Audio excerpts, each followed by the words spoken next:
एक ही दिन में 400 कोस के सरोवर को घेर लिया। आज तक ऐसी मछली या जलचर जीव तो हमने पुराणों में भी नहीं पढ़ा, शास्त्रों में भी नहीं पढ़ा। आप हैं कौन? आप कौन?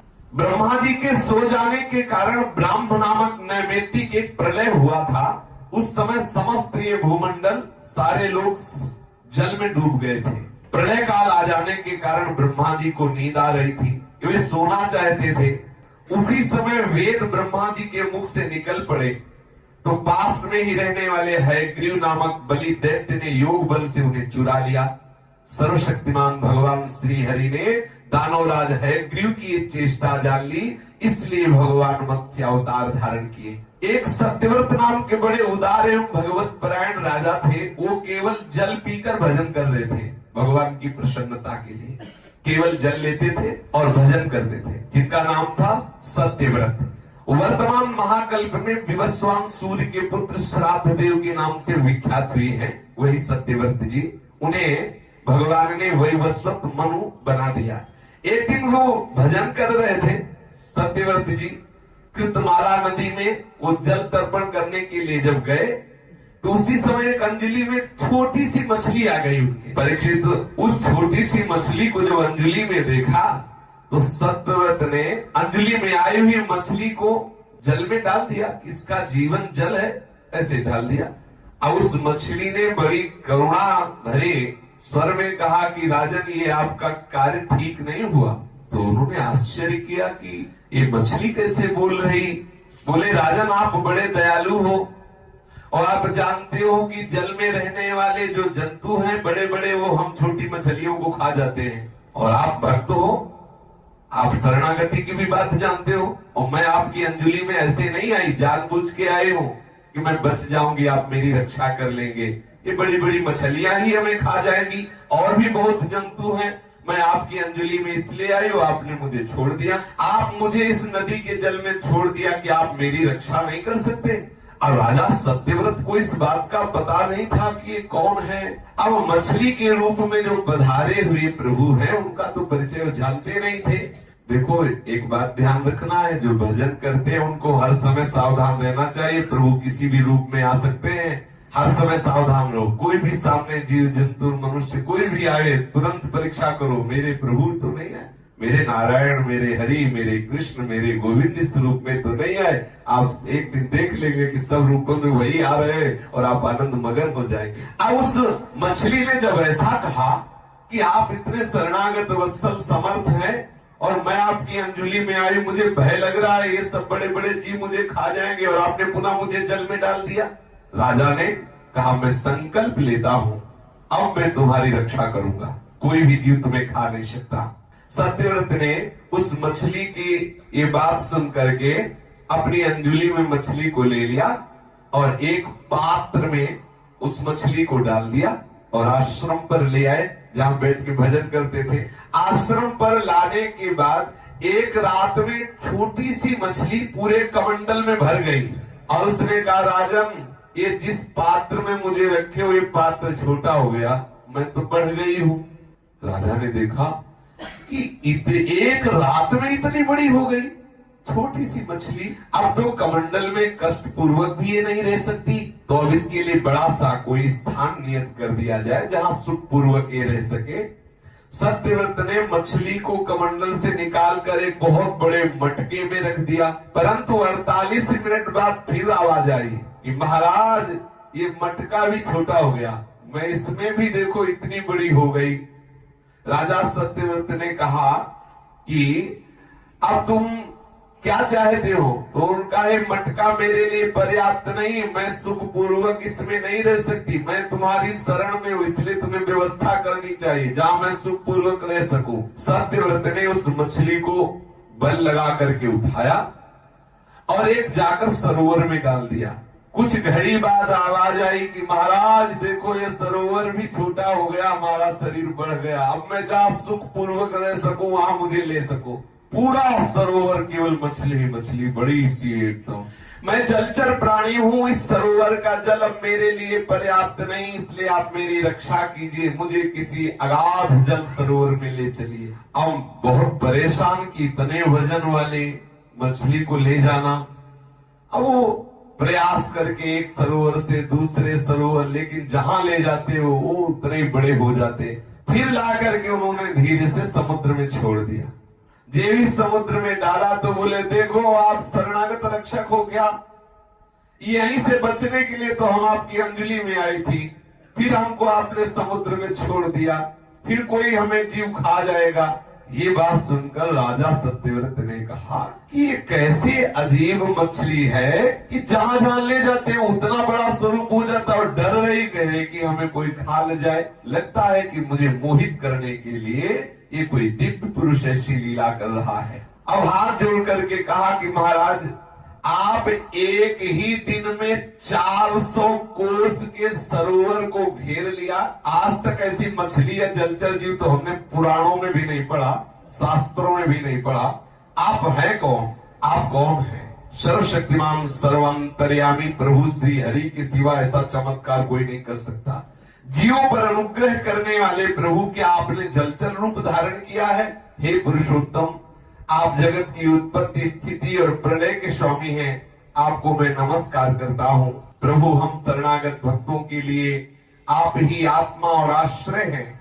यद्यपि आपके सभी लीलावतार प्राणियों के अभ्युदय के लिए ही होते हैं, तथापि मैं जानना चाहता हूँ कि आप सर्व समर्थ होते हुए ये मछली का रूप धारण क्यों किया? हे कमल नयन प्रभु, जैसे देहादि अनात्म पदार्थों में अपनेपन का अभिमान करने वाले संसारी पुरुषों का आश्रय व्यर्थ होता है, जैसे देह आदि ये जो अनात्म पदार्थ है, मेरा घर, मेरा रुपया पैसा, मेरा परिवार, मेरा शरीर, ऐसे पुरुषों का आश्रय लेना व्यर्थ होता है। वो बेचारे काल के गाल में पड़े हुए हैं, उनको क्या आश्रय लेना? और मन बहुत विचित्र है, बहुत विचित्र है। हमने इसको देखा है। गंगा किनारे भ्रमण कर रहे थे, अंधेरा था, अचानक भय पता नहीं कैसे लगा, तो आसपास दृष्टि गई, केवल अंधकार, गंगा की लहरें, रात्रि का समय, वहां रुके तो दूर से कोई, वो जो गंगा किनारे खेती होती है ना, वो फलों की, कोई एक ऐसे दीपक जल रहा होगा। मन दूर से उस पे विश्वास कर, हम जानते नहीं कि वहां कोई है कि, मन कह रहा है कि देखो वहां प्रकाश है, वहां कोई होगा, और थोड़ा सा डर कम हुआ, लेकिन परम प्रकाश प्रभु हमारे समीप है, ये इस बात को नहीं मानता। बड़ा बेईमान मन है, इस पर कभी विश्वास न करे। ये उन पुरुषों का आश्रय लेना चाहता है जो स्वयं काल के गाल में है, जो देहाभिमानी है, जो नाना प्रकार की वासनाओं से पिसे हुए हैं, ये उनके आश्रय से सुखी होना चाहता है। बड़ा विचित्र है ये बात। जो संसारी पुरुषों का आश्रय लेता है, उसका आश्रय व्यर्थ हो जाता है। और जिसने आपके चरणों की शरण ली, चाहे जैसे ली, जो कोई भक्ति करे कपट से, उसको भी अपनाऊं, साम दाम और दंड भेद से सीधे रास्ते लाऊं, नकली से बनाऊं असली। यही तो मेरे मन में खड़ी, हम सब उसी में हैं, हम सब नकली हैं, असली तो ठाकुर बुलाते हैं। उनकी करुणा ही वास्तविक भक्ति प्रदान करती है। नकली से बनाओ असली, भगत मेरे मुकुटमणि। चरणों की शरण कभी व्यर्थ नहीं होती। कोई किसी भी भाव से प्रभु का आश्रय ले ले, क्योंकि आप सबके अहेतुकी प्रेमी, परम प्रीतम और आत्मा है। न तेरविंदाक्ष पदोपसर्पणम्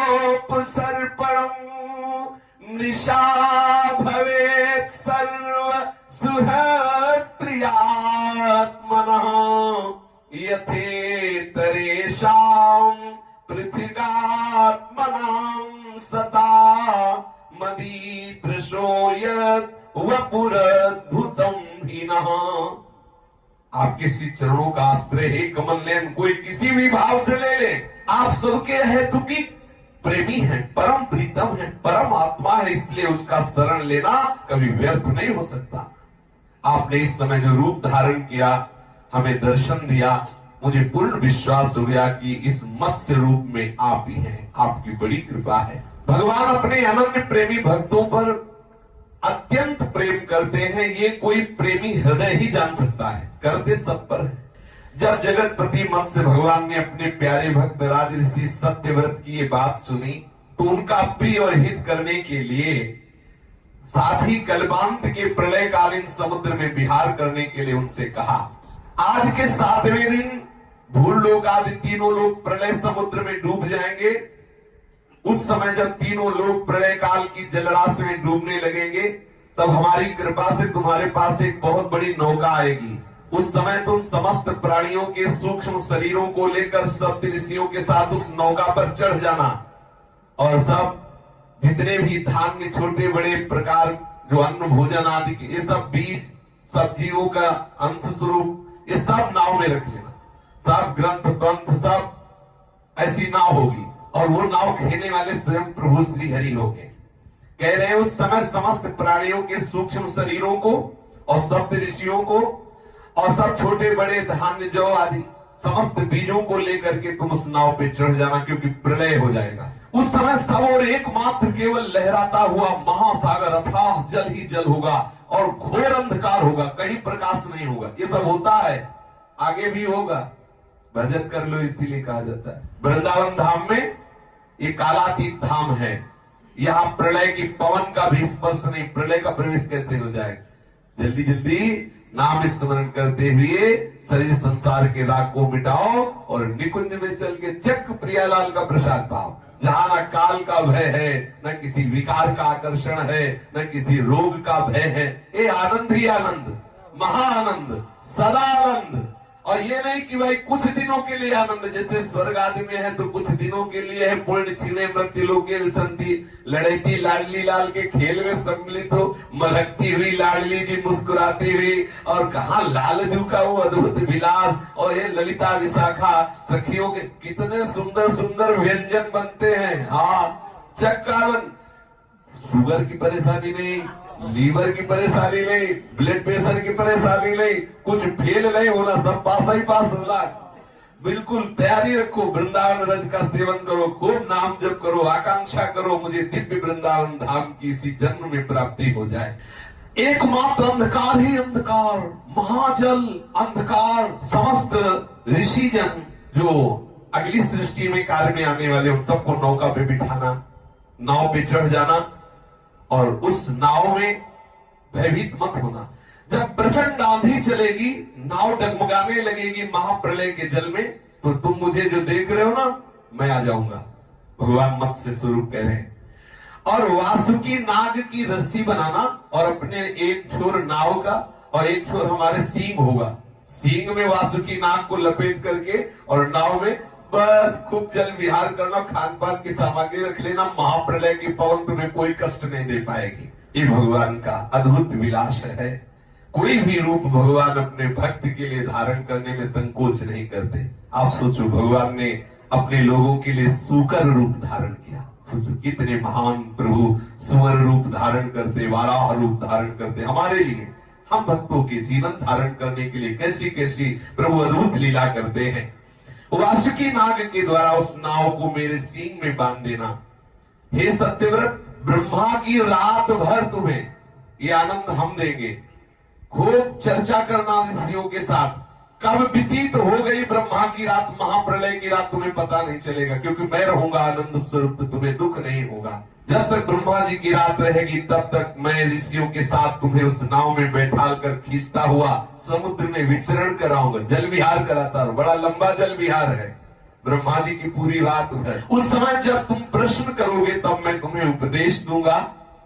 मेरे अनुग्रह से मेरे वास्तविक महिमा, मेरे स्वरूप का तुम्हें ज्ञान हो जाएगा।